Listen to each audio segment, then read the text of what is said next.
Hello, everybody. Welcome back to Thursday Thoughts with Rito. This edition is snowed in / sleeted in / iced in. So you get to look at my bedroom curtains once again. It's been a little while. Hey, I've kind of got something difficult on my heart again today. And I hope you all will hear my heart, that I'm trying to point us to a truth of Jesus more than I'm trying to say anything political. And I also recognize that I am speaking into a situation like I just read about the news of Russia invading Ukraine, and I'm speaking into a very politically divided country, one in which we're all too eager sometimes to say that so-and-so is not my president, or come up with creative ways to dishonor a president or a political party.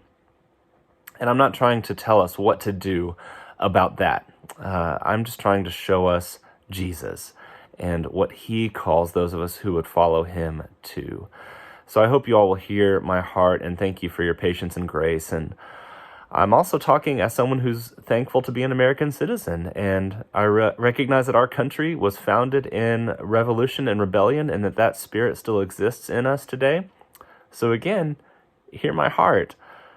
So Peter, in 1 Peter 2:13, he says to be subject to every human authority. Wow.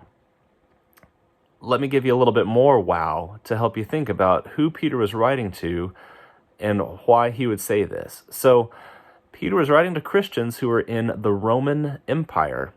And at this point, the persecution against Christians was beginning to really ratchet up and reach fever pitch. Not long after writing this, Peter will be sentenced to death by Emperor Nero, and tradition holds that he was crucified upside down because he didn't feel worthy to be crucified in the same manner that Jesus had been. Speaking of Nero, he was especially vile and evil. He would use Christians as torches in his garden. So, wow. So then Peter comes along and tells Christians to be subject to a government like that. Isn't that interesting? Isn't that difficult? I can't imagine. And we're so trained as Americans. I mean, we fought for independence because they wanted to tax our tea a little bit extra and not give us any representation in the legislative body. I realize that this sounds heretical to American ears.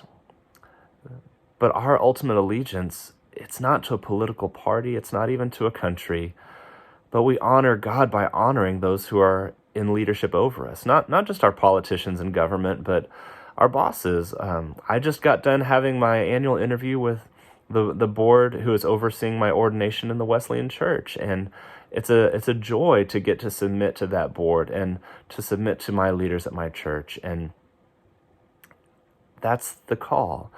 It's not that we deny injustice when we see it. It's not that we don't exercise our rights as citizens. We're just called to something higher. Our first calling is to the kingdom of heaven, to honor and recognize Jesus in everything that we do, and to try to share his light with this world around us. And maybe some more of that would help to inject some life into this current political climate that we find ourselves in. So I just leave that here. I don't tell you all what to do with it. I don't tell you how it works out or when enough is finally enough, as we could have a great discussion about Dietrich Bonhoeffer.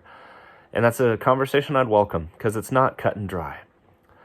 It's just meant to show us where our first priority is. And our first priority is to honor God, friends, not a political party.